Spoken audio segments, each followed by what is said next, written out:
KCAA Loma Linda. KCAA 1050, the station that leaves no listener behind. I'm your host, Sam Works. I'm Kyle Kerrigan. And tonight we have a special guest, Sherilyn Long. Woo! Yeah, you're very welcome. Here's the mic for you. Make sure you talk nice and close up to it. So tonight is going to be a political segment. Sherilyn Long is going to be running for City Council of Yucaipa. I actually did an interview, when was that, Wednesday, a couple weeks ago, on Mark Westwood's show on Wednesday in the afternoon. So if you guys missed out, no worries. Today we're going to be going over some of the same topics and some more topics, because last time was about a half hour long. So now we get the whole hour segment tonight. So thank you again for coming on, and let's make it a good one. But before we get started, Kyle, you want to give our sponsors a quick shout out? Yes, sir. SNJRadio.com. No negative news, no politics, just feel good music. And our man Secondhand Sam up at Second Chance Thrift Store on Yucaipa Boulevard and 2nd Street. All right, you guys. So let's get started. Sherilyn, let's just get a background of who you are and what you're doing. Well, thank you. I'm really glad to be here. Yes. And I grew up in the San Fernando Valley. So I'm a native Southern Californian, and I grew up in Northridge and went to Cal State University Northridge for my undergrad, and then transferred to Loma Linda University School of Dentistry. So that brought me out into the Inland Empire. Right. And I studied dental hygiene and graduated, as a registered dental hygienist, and began practicing in Redlands for Dr. Mark Carpenter. And I worked with him for over 30 years. Just loved his style and gentleness and care of his patients. And it was just a wonderful relationship that we had with our patients. Okay, that's good. And then later, his daughter actually went to dental school and then joined the practice. And so then she came alongside, and she started taking over. And then he started stepping down more and more. And then, so then I worked with Dr. Aaron Carpenter Esty. Okay. And they're related, or? Yeah, so that was his daughter. Oh, his daughter. His Okay, so his daughter yes. stepped up, Yes. took his place. Yes. Got you. Okay. And then she married a classmate. So that's where the Esty came in. So another Mark, Dr. Mark Esty, came and joined the practice too. Oh, wow, so okay. It's truly a family dental Yeah, I was gonna practice. say, yeah. From a provider standpoint and from a patient standpoint. That's good. So I loved it. Dental hygiene afforded me time one-on-one with patients, and it just felt like a family. So when they'd come in to get their teeth cleaned, I actually, we just shared with each other and just visited. It really didn't feel like work. And so That's awesome. my working there was over 3 decades, and over 3 generations of families just kept coming in. Dang, that's crazy. I loved it. It was really an enjoyable experience. That probably give you a lot of opportunity to network, right? And get to know what people did and like their occupations and stuff like that, right?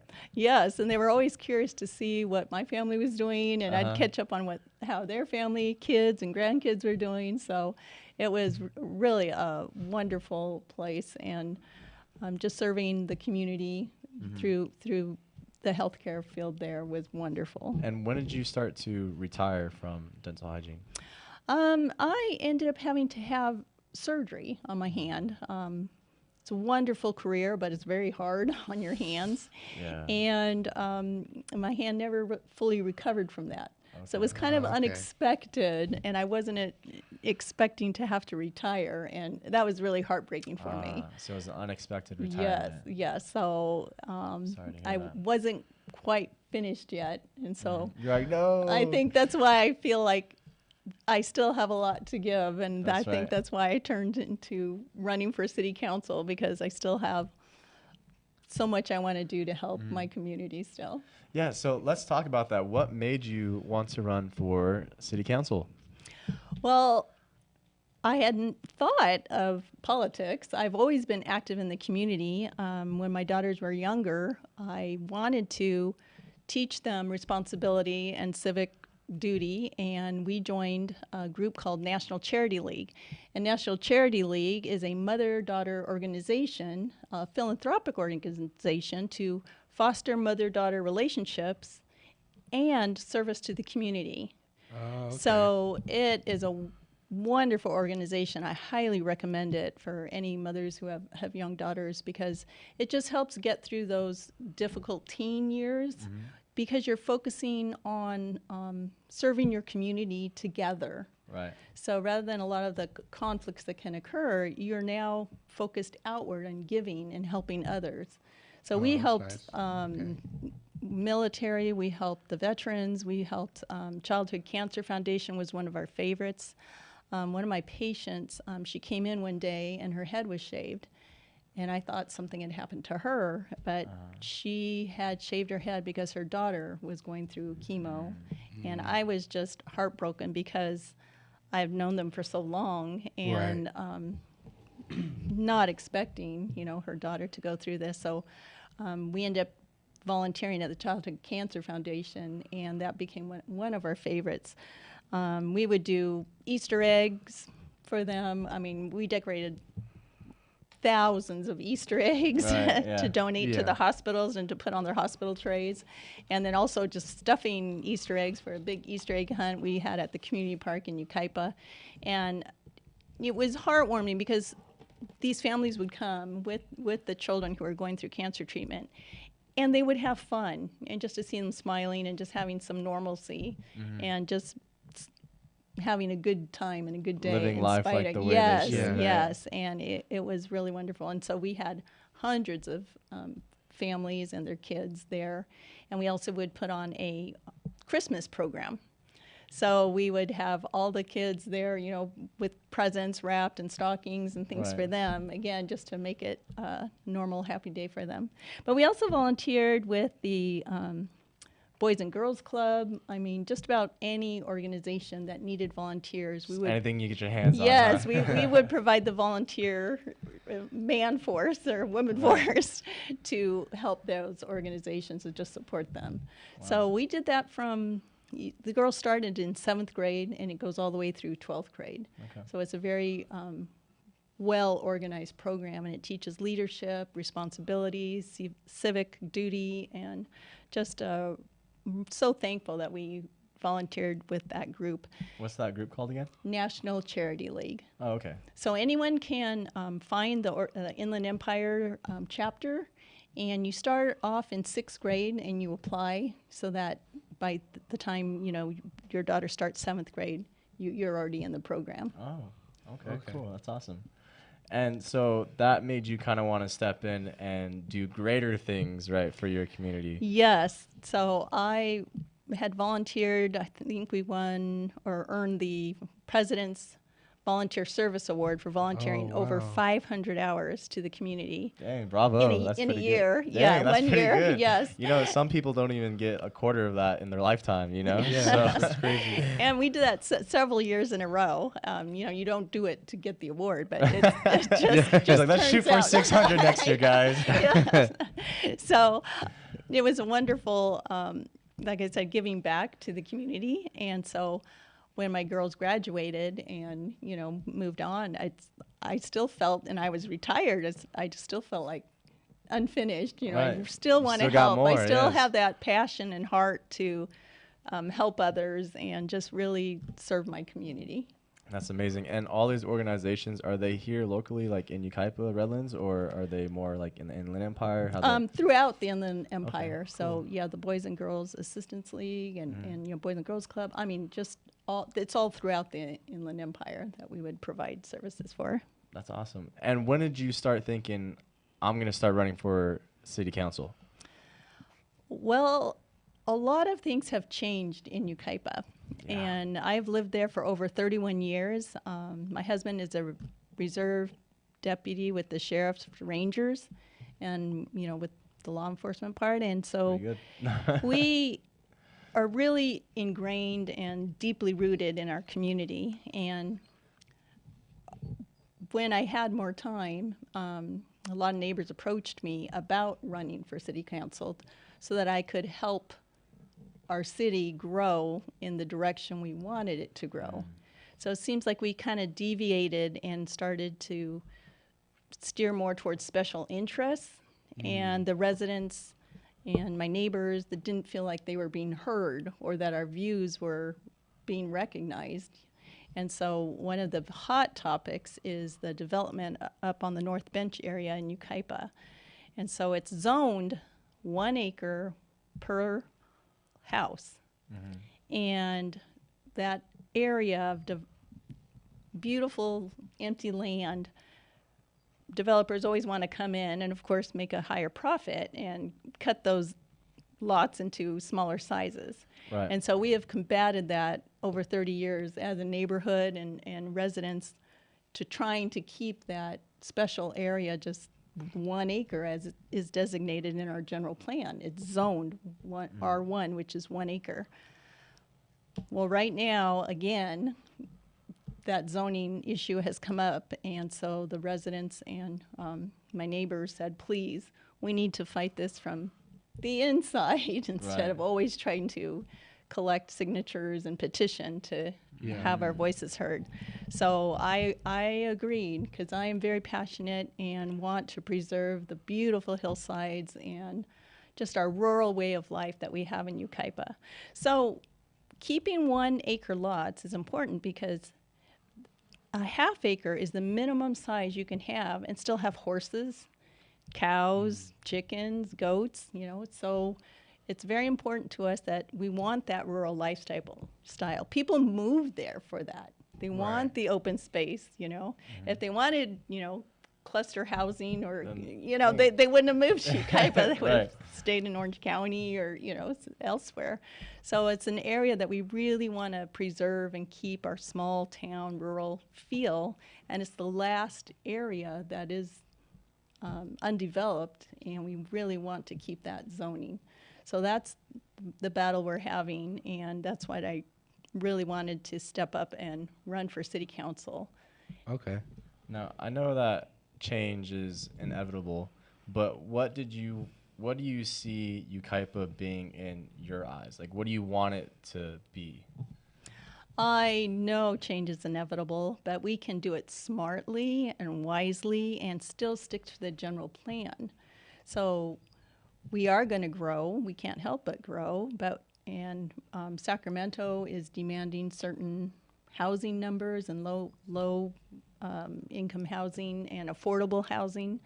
And it's a very issue that is very close to my heart, because our seniors and young people, like my daughters, can't find housing or affordable housing. Yep. So what are we going to do about that? We can't just leave that group out. So it's like my daughters are paying for rent what I used to pay for my whole For your house mortgage. payment. Yes, for my mortgage payment Yeah, now. it's And it's crazy. like, wow, are they ever going to be able to save up enough money to buy a house?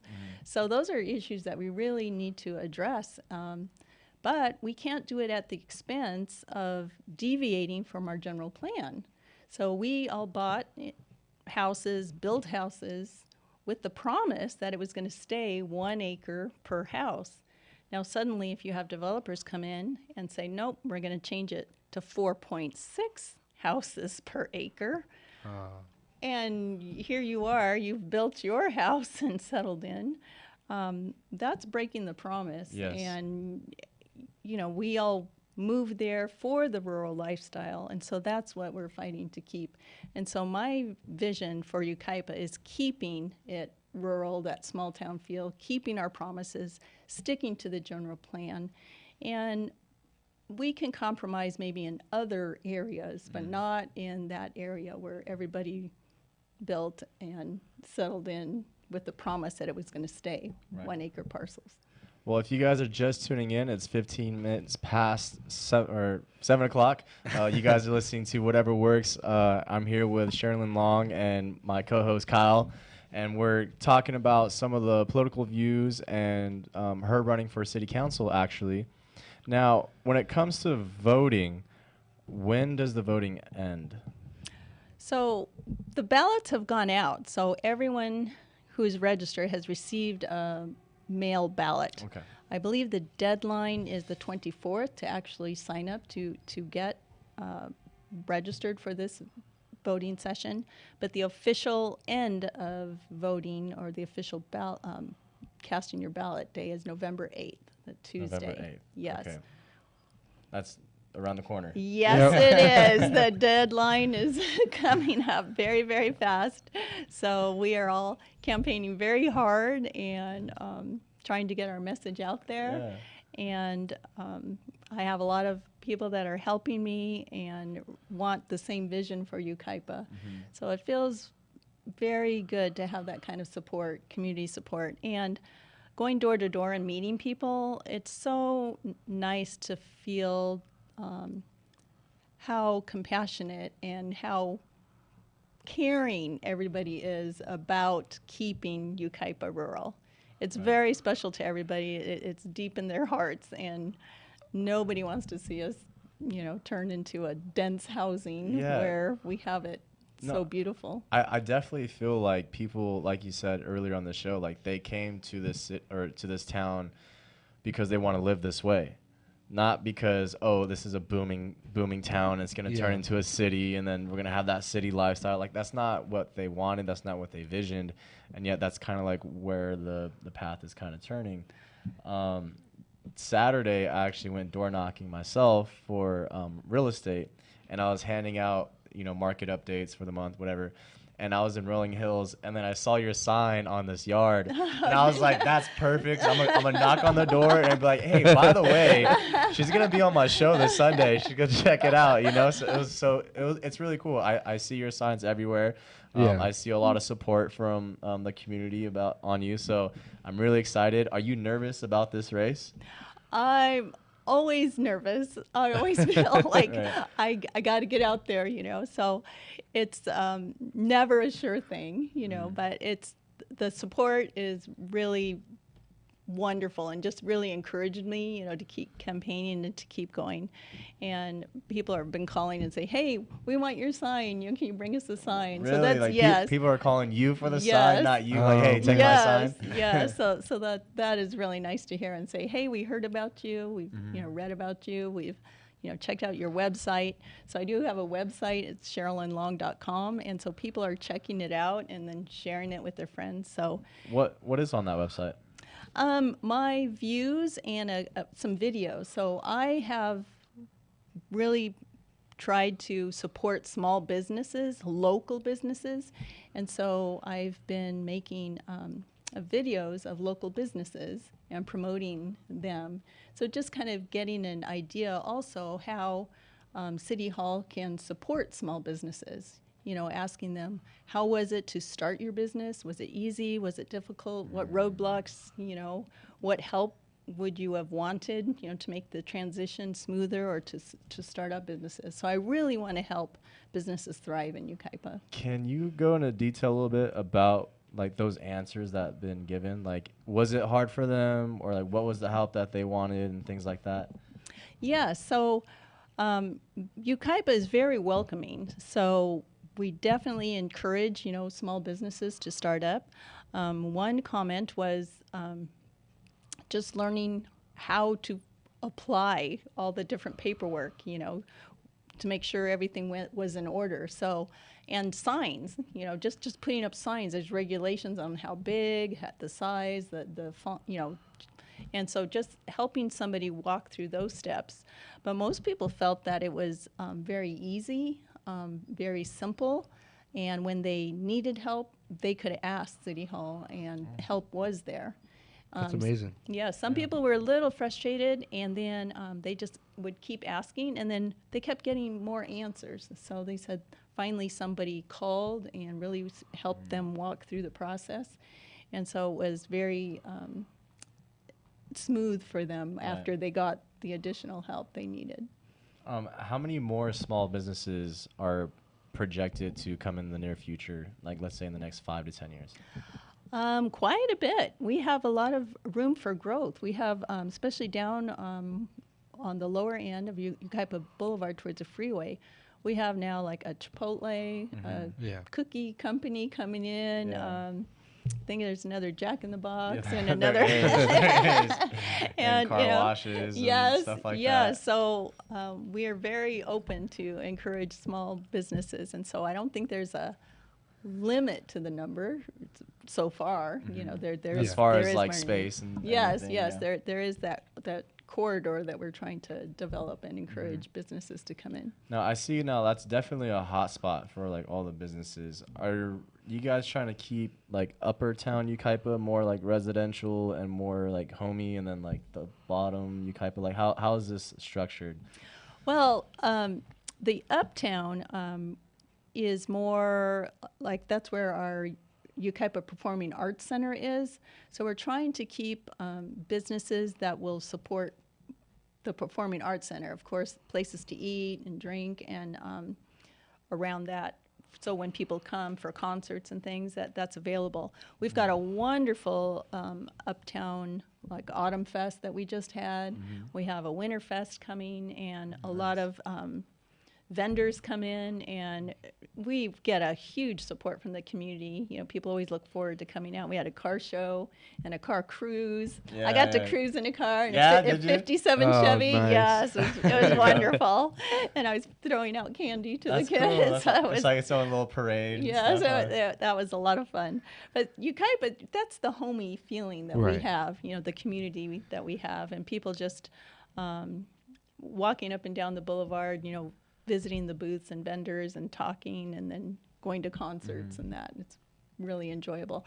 So we have that uptown, and then we have kind of like the midtown area, and then further down by the freeway is where Midtown more- would probably be help me out here, like maybe like 7th, 10th. Yes. areas like that? Yeah. So that would be kind of like where like Hops and Spokes is, and Okay, it's like 5th Street. Yeah. Yeah. Yes. Like 99 Cent Store and the Coffee Bean, Queen Bean. You know Yeah, there. Fitness Yeah. 19. Yeah, Stater Brothers. yes. That's kind of more mid. Okay. And then the lower area is more restaurants than that. I'm putting the word out there. We really would like a nice sit-down restaurant to come into Yucaipa, Yeah. and not just a fast food restaurant. So Right. I know we just Denny's closed down, so I know that area Right. that is Hey, open. That's a spot to have that nice It is. sit-down Yes, restaurant. yeah. So I'm just throwing it out there. Somebody would like to She start has up a business restaurant there. in mind. Yeah. She does. That's really awesome. Kyle, how long have you like been around in Yucaipa for? So, man, I grew up in Yucaipa from 6th grade until about 11th grade. So, 6 years, 7 years. But you still hang around Yucaipa? Yeah, a lot. Here and there? Yeah. I grew up there. Like, you know, I met a lot of amazing people there. I met you there. Yeah. You know your older brother. So, you know, I'm always up there just for business, just for, you know, pleasure, meeting people. So I love Yucaipa. Yeah. Have you seen any changes throughout those Big changes. big changes? Yeah. Some good changes though. Oh right? yeah, good changes for Yeah. sure. Yeah, some good changes. You know, a lot of it wasn't really developed. You know, the roundabouts weren't there, and so just seeing all this development, small business, kind of gives me hope. And then now that they're finally doing something with the lower part, I'm interested to see, you know, what's going to go happen there. So Yeah, I feel like that was kind of like the tail end of Yucaipa that was kind of missing. You know, yeah, because it was. like everyone Yes. loves Upper Yucaipa because Yes. it's more towards the back. You're not hitting any other city. You know, it's very quiet and like very communicative. You know, with the small group of people and like everyone's like family up there. But then you Yeah. had like the very bottom of Yucaipa, which was kind of just like to hit the freeway. Yes, You know? yes. So You now know they're something crazy.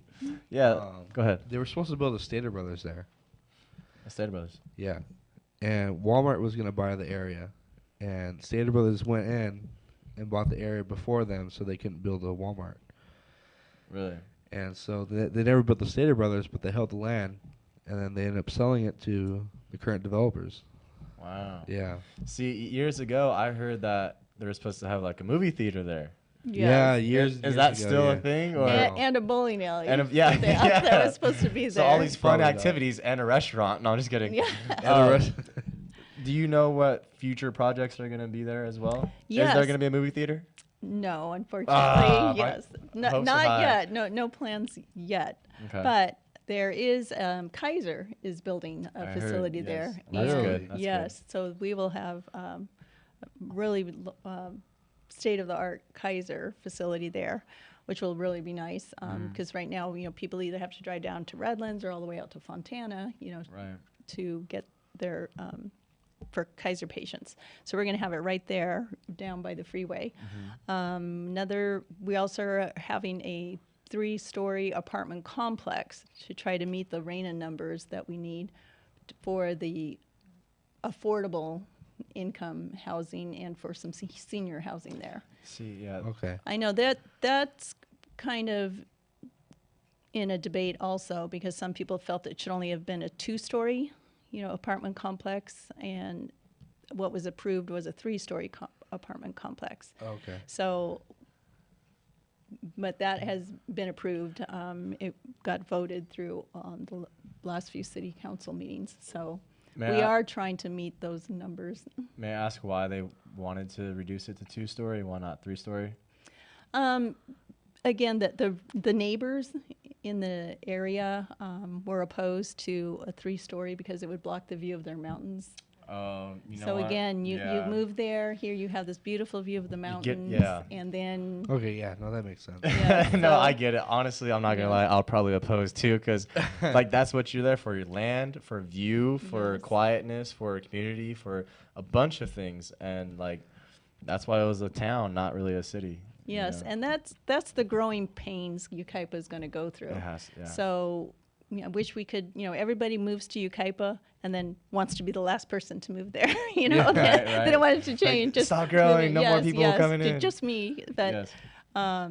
we are really growing, and so the complexities of that growth and having to support it with the infrastructure and trying to fit the kids to the schools. We See, don't want to overcrowd the schools. That was my next topic. We're gonna Yes. save that until we come back on break. We still got a couple minutes, so we're not gonna go on break right now. But go ahead, keep going. Yeah, so, when you build these large housing complexes or build these more dense housing developments, where are all these kids going to go to schools, Right. So there are no plans yet to build an additional high school or middle school or elementary school. And so the quality of education is going to be affected as those classrooms get more crowded, and then we're putting the burden on the teachers. And so you can't just think of making the RENA numbers and let's get those numbers down. You have to take a wide angle view of the whole picture of how that's going to affect traffic, the schools, our water, Yeah. and so much more Traffic's to take a into big one. consideration. What's the percentage of growth, would you say, from the past 2 decades? Like, is there an average, or does it fluctuate like a lot? It has fluctuated, especially with the economy. Right. So when Okay. the interest rates are down, of course, there's a lot more building and booming. But right now, housing costs and building costs, material costs Yeah, material cost is are crazy. very high. Yeah. So that's what's making developers trying to, condense the housing lots, the lot sizes, because they can make larger profits when the materials itself are so expensive. Right. So it's very complex, and trying Right. to mediate and negotiate all these complexities it's going to be very difficult. Right. And in my eyes, tell me if I'm wrong, has there been an increase in seniors, like in the community? I'm not sure if there's been an increase in seniors, but of course, people who move to Yucaipa usually stay. So the population is getting older Right. because they're living longer. Right. Okay. So I'm not sure that they're actually just moving. Right. More seniors Yeah, coming in. right. So I think we're just the seniors are just living longer. So there's more falling into that category. Yes. Okay. As their longevity is, and so I have a very soft heart for seniors because my parents are 89 and 91 years old. Oh, wow. And I've Wow. taken care of Dang. them. I mean, you're gonna live till your 90s. I hope so. I'm you trying. got another like 30, 40, 50 years. That's why I have to take care of Yucaipa. I want it to be a really enough city for when I That's get awesome. to that age. But So I really have a heart for our seniors, and I've gone to the Yucaipa Mobile Home Rental Association, and I've listened to what their concerns are, because of course they're very concerned. They're on a fixed income, and so as again inflation, gas, grocery, everything is just going higher, and then of course the owners want to raise rent to try to stabilize. Yes, and it's just a vicious cycle, and It's not working. no, I really have a heart for our seniors. So we have rent control, and that is something I would really like to get that whole program revised. It sounds good on paper, but in reality, it's really detrimental to everybody. So the owners, of course, want to make a profit and want to raise rents to try to cover, again, inflation and costs of making Utilities, improvements. yeah. And, of course, they don't want it. So usually what happens is attorneys get hired. So these attorneys then come in and have to listen to both sides on why they want the rent to go up and why they shouldn't have the rent go up. And then they finally come to a mediation, and then the cost of the attorneys then are passed on to the residents of the mobile home park. So who won there? Not the residents. No, it's not the residents and not the owners. So I would really like to see something else try to resolve those sorts of issues so that we can have much better outcome for everyone and not just the attorneys walking away with everybody's big checks. yes, just to mediate a raise in rent. Right. So it seems like that would be better served if we could somehow mediate that with maybe paralegals or liaisons, or have a different kind of committee that would help negotiate that. And it's standardized, so you don't have to. Yes. Yeah. That's awesome. All right, you guys. Well, it is about half our time, so we're going to go on a quick 5-minute break. But when we come back, we're going to continue talking to Sherilyn Long and why she's the best candidate for city council here in Yucaipa. And you guys listen to Whatever Works on KCAA. We'll be back in 5 minutes. From the Bureau of Economic Geology, this is Earth Date.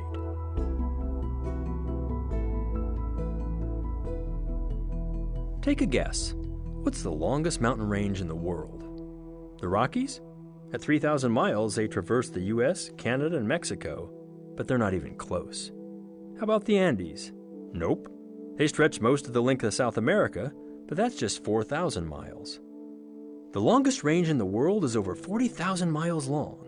Yes, 1.5 times the circumference of the globe itself. How could that be? Well, this range zigzags across the Earth like the stitch lines on a baseball. But there's only one place you can easily see it, in Iceland. Everywhere else, it's underwater. That's right, this mountain range follows the tectonic plate boundaries between the continents, under the ocean. This chain, called the mid-ocean ridge, is created as the plates spread apart when molten mantle pushes up to fill in the opening space. At these points, you can see the ocean floor forming, provided, that is, you have a deep-sea submersible. At times, the top of the ridge is a mile underwater. But because the ocean around it might be more than 2 miles deep, that means these mountains are still a mile high. If you didn't already know about this, don't feel too bad. It wasn't until the 1950s that scientists had the technology to notice the largest continuous geologic feature on Earth. I'm Scott Tinker, reminding you that there are still very big things to discover right here on Earth. Earth Date is produced by the Bureau of Economic Geology at the University of Texas at Austin. Earth Date is researched by Julie Hennings, written by Harry Lynch, and distributed by Mark Blunt and Casey Walker. For more stories, follow us on Facebook or visit earthdate.org.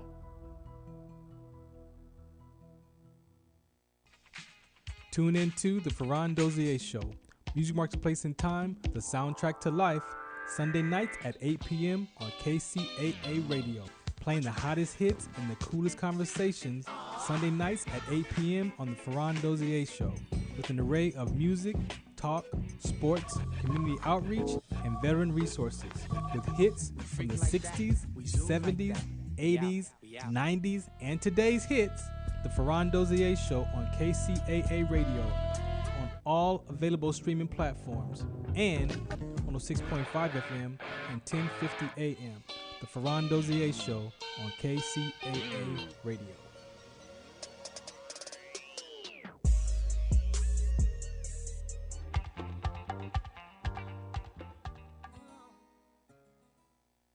The Native Sons of the Golden West 110 of San Bernardino urge you to vote no on Measure EE. Vote no on Measure EE. Don't give our supervisors a license to spend money or the option to leave our precious state of California. Since 1875, our fraternal service organization has included governors, senators, members of Congress, and our great community full of hard-working, dedicated citizens. Together, we all love California. It's the greatest state of all, and we're proud of our 39 million people. It's land of flowers, honey, fruit, and wine. The Dodgers, Lakers, Rams, and Chargers. From its precious mountains to its rugged shores, California is the best state of them all. You can find out more about the Native Sons of the Golden West at nsgw110.org. That's nsgw110.org. And for more info on voting no on Measure EE, go to nowayee.com. That's nowayee.com. Because we know when we die, we'll breathe our last sigh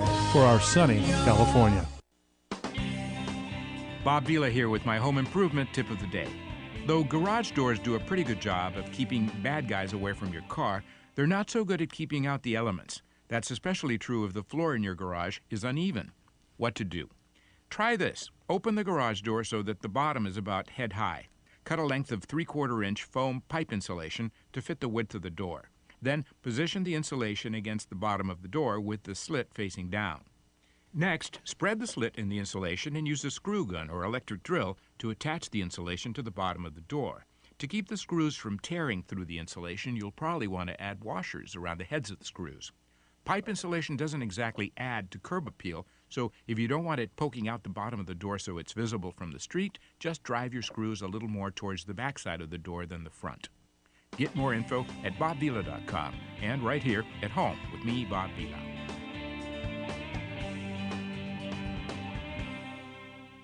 On KCAA 1050 AM, the station that leaves no listener behind. Also 106.5 FM. I'm your host, Sam Works, and we have Kyle making his coffee right now. He is my wonderful co-host, always coming in clutch. He's laughing right now. We also have Sherilyn Long with us today. If you guys are just tuning in, Sherilyn Long is running for City Council for Yucaipa. We talked a little bit of some concerns of Yucaipa, and we kind of went back and remembered Yucaipa and the way it used to be, and what it's going to look like in the future. There's going to be a lot of change, good and other ones. I don't want to say bad because I don't think things are bad changes. It's just right. adjustments. We just have to be wise and try to make the best changes. Yes. That will work for all the residents. Right. We try to negotiate what will be best not only for businesses but also the environment and for the residents. Yes. So trying to balance those three is going to be key to try to progress into the future and not leave anyone behind. Right. I like that, kind of like the station that leaves no listener behind. So you said you were a dental hygienist for 30 years. How long have you lived in Yucaipa for? Wow, we moved to Yucaipa, got married in 89. 89. And we moved there in 91. Wow. So yeah, okay. so almost 32 years now we've lived in Yucaipa.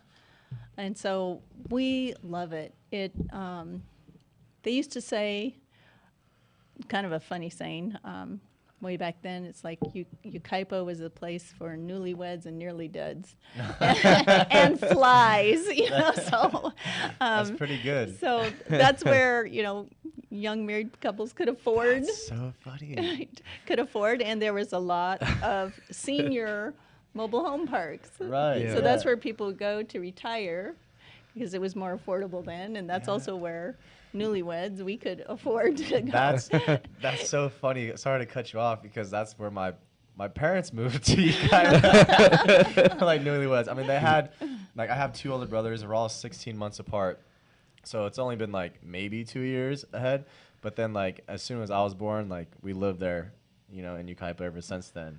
So it just cracks me up that you say that because I've always heard it was for like just older retirement people. It's a place to get away. But I do agree with the whole newlyweds and the nearly dead thing. That's so funny. And the housing prices, I know we're talking a little bit about that. We can get more into that because there is going to be a difference between just like regular residential housing affordability as well as like senior residential affordability. I actually, for the people who do know me and for people who don't know me, I'm a real estate agent here in Ukaipa, and I did an open house at a senior community. Now, what's crazy is like for a senior community, they have, they get their lawn mowed, they have like their recreational area, like their pools and like stuff like that, the whole community as a whole. And it's like the housing is affordable per se, right? And they are on a fixed income like you were saying. But then they also have like the HOA that's on top of that.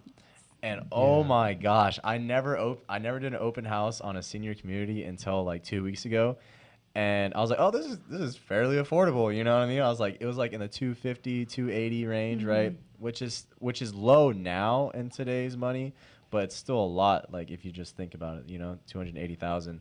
But then the HOA was like $500, $600, $700, $800 more on top of the mortgage, and it's like, how can we afford this, especially with inflation and like the seniors with their fixed income, like that? It just doesn't make sense. Are they not looking out for our people?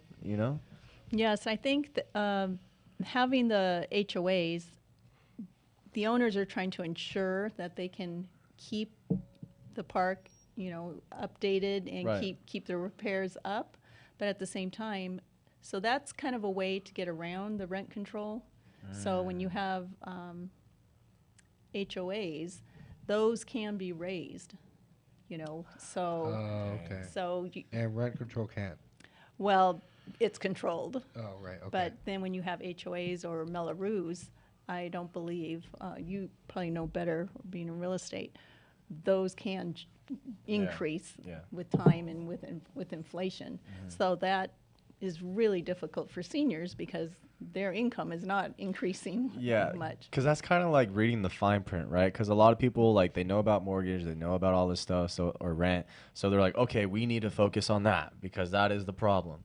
And although that is a problem, it's not the whole puzzle. Right. You know what I mean? The HOA, the Melloroos, like that, because those kind of get neglected, or just like, everyone looks away from that, not knowing that they're in one, or because it's not in every single household, like there's loopholes, and not good ones. They're like, okay, well, if we have rent control, well, then we can, upcharge on the HOA or this and this and that. And so there's that's definitely something to think about, especially in Ukaipa, because Ukaipa is a booming market, and not even just for like housing, but for residential, for shopping, economy, like all that stuff. Like we got all those new like food spots at the bottom boulevard, and we're gonna have a Kaiser there, so that's pretty good. So there is gonna be a lot of definitely new changes, and I hope that we can all understand why things are happening the way they are, because Ukaipa is supposed to be booming in a positive way, in a positive direction. And I hope that you're here to, well, I know you're here to make it good, but I hope you get voted in, because there's a couple other people in the council that are running, and I don't want to say their names because I don't want to get them publicized. Just remember the name Sherilyn Long, guys. She's been here for so long. She loves her family. She loves the community, and she's here for all good reasons, and she's here to stay, right? Yes, definitely. One thing I can say is I am retired, so I have the time, and my 3 opponents still have full-time jobs and kids. So I know I didn't have a lot of extra time when I was working and raising my kids. So I have the time now, and I really feel that Ukaipa needs someone to focus full time on the complexities that we're facing growing the way we are. That's good. Is there something that you wanted to touch up on? Yeah, earlier before the break, you were talking about how you met with the Mobile Home Association. You were talking about, you were listening to some of the concerns. What were some of the concerns that's been happening, or that they want changed? So one loophole that they're facing is if they have bought their mobile home. Okay, so rent control will only protect those who are renting the mobile homes. Okay, so what happens to those who have bought their mobile homes? Okay, so now they're not protected under that same law. It's a different category. Yes, and they are expressing concerns like, okay, we bought it thinking we were going to be able to keep our budget, and keep our income and budget for this mortgage for our mobile home. And now the space rent, the ground area is what can go up, but the rent, those who don't rent and own it, somehow, I'm understanding, fall into a different category. So I had not heard that before. So they're telling me this. It's like, oh, I had not heard of that. So I'm going to have to study and look into that some more and see what we can do to protect them, because here they thought they were buying it just like you buy your house, so that when you retire you don't have that mortgage payment. And yet if you're not protected, then there can be a big concern in the future for them. Yeah, I mean, I'm not really too keen on the whole mobile home thing, but my personal experience for this is like when you buy a house, you're also buying the land and the air with it, right? Everything around. But with the mobile home, you don't buy the spacing, what's underneath. So if like you're gonna rent a mobile home, then it's like a package deal with the space. Yeah. But knowing that, hey, I'm gonna buy this mobile home, so therefore when I pay it off, I can just live off the space rent and everything will be much cheaper. Obviously, they don't want that because they need as much money as they can, to, keep the mobile homes and keep the whole like facility, to making it the way they want to have it. So, I mean, I guess it does fall in a different category because you're no longer renting. You're kind of leasing the space, but owning the mobile home instead of leasing the space and renting the mobile home. So do you think that there should be a revised version of that rent control, or do you think it should be torn down completely and rewritten to get everybody? I really need to study it further, because the more I learn about it, it just seems like it's getting more complex with all the different facets of that, like, owning it versus renting it. So I would really like to get a committee together that could really study it and try to come up with a better mediation and better solution for the residents and the owners. And jumping out of the whole residential thing, I know there's a lot more things that need to be touched on, and we only got about 5 more minutes. What is another big issue that we have that we can work on? The homeless situation. For some reason, we went in from homeless numbers that were in the 20s to now it's in the 50s. What? And trying to figure out what happened that made it jump. I met with the quality of life deputy, and I also met with all 4 of the HOPE deputies, which is the Homeless Outreach Projects and Evaluation deputies. Is that what you forgot Yes, last time on the review? It's Okay. like, what does HOPE stand for? So the HOPE, it's Homeless Outreach Projects and Evaluation. Got you. Okay. So cool. I got that down now. But they gave a lot of insights on what we can do for the homeless, and really wanting to, why did the numbers jump like that? One thought was because California has such a mild climate that people, the homeless, want to come here more. It's easier to live. Yeah. Yes, and avoid the harsh winters.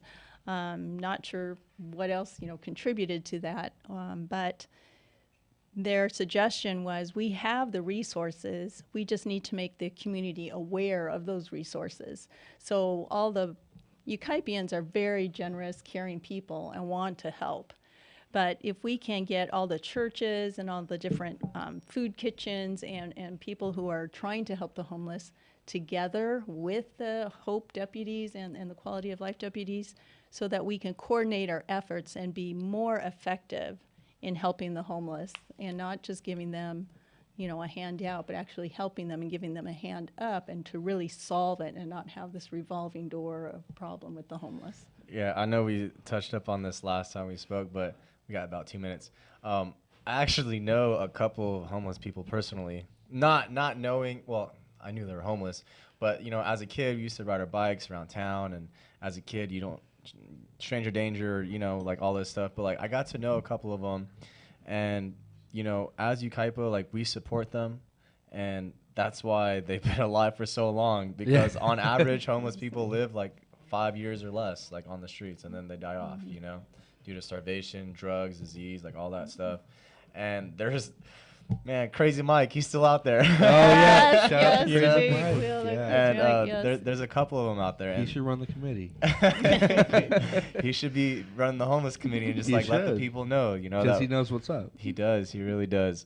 So we got about a minute left. I just had to touch up on that because I just think it's funny knowing, knowing your community and knowing, like, the hierarchy and the people, like the council members and all that stuff, but even the people below you, it's important to know them as well, like knowing what they're coming from, why they're there in the first place. Yes. Because you kind of have to, like, reverse engineer and, like, backtrack. Okay, they're homeless because of this. Is it because of, like, the house pricing to affordability, or is it because the lack of, like, jobs out there, and that's where we can start to fix things. Because if you start to fix things from the top, then it takes time to trickle down. Right. But if you start to work your way up, then everyone starts to see, like, there's more eyes at the bottom than at the top. Yes, So- and the HOPE committee, I was very impressed with them. So they have a lot of resources available, and I didn't even know what all the resources they had. So just even getting those passed out, and churches knowing and food kitchens knowing what resources are available to them. Right. So I would love to win this seat. I really want to help my community, and so please vote for Sherilyn Long for Ukaipa City Council in District 1. I like it. We're going to There end we it go. there, folks. Happy Sunday. I'm Sam Works. I'm Kyle Kerrigan. And this is Sherilyn Long. On Whatever Works. Until next time, guys. AM, Southern California. NBCRadioNews.com. This segment sponsored by the generous support of the Dream Team. Looking for the keys to something bigger and better? Downsizing or relocating to the perfect spot? Oscar Ramirez from Century 21 Lois Lauer Real Estate and Matt Flores from Secure Choice Lending are here to help you sell or buy with their trusted and experienced knowledge and advice. People are calling Oscar and Matt at 951-751-3249. That's 951-751-3249. Real estate and loan advisors Oscar and Matt can give you a no-cost consultation. You don't have to buy anything. Matt and Oscar can help you figure your way through the complicated real estate market. Email Oscar at loislauer.com or on Instagram at Oscar Ramirez Garcia and Matt Flores at securechoicelending.com. Don't let today's real estate pitfalls stop you from dreaming. Make your new home dreams come true. DRE number 0207-0344. Se habla español. It's that time of year again. No, not the holidays. Medicare open enrollment. And if you have questions about Medicare, you should talk to the local experts. Paul Barrich and Associates. Paul and his agents are certified with plans that are accepted by most of the medical groups in our area. Call 909-793-0385. Their services are free, and after 41 years in the business, their agents are trained to help you pick the plan that's right for you. Get ready to celebrate Ontario International Airport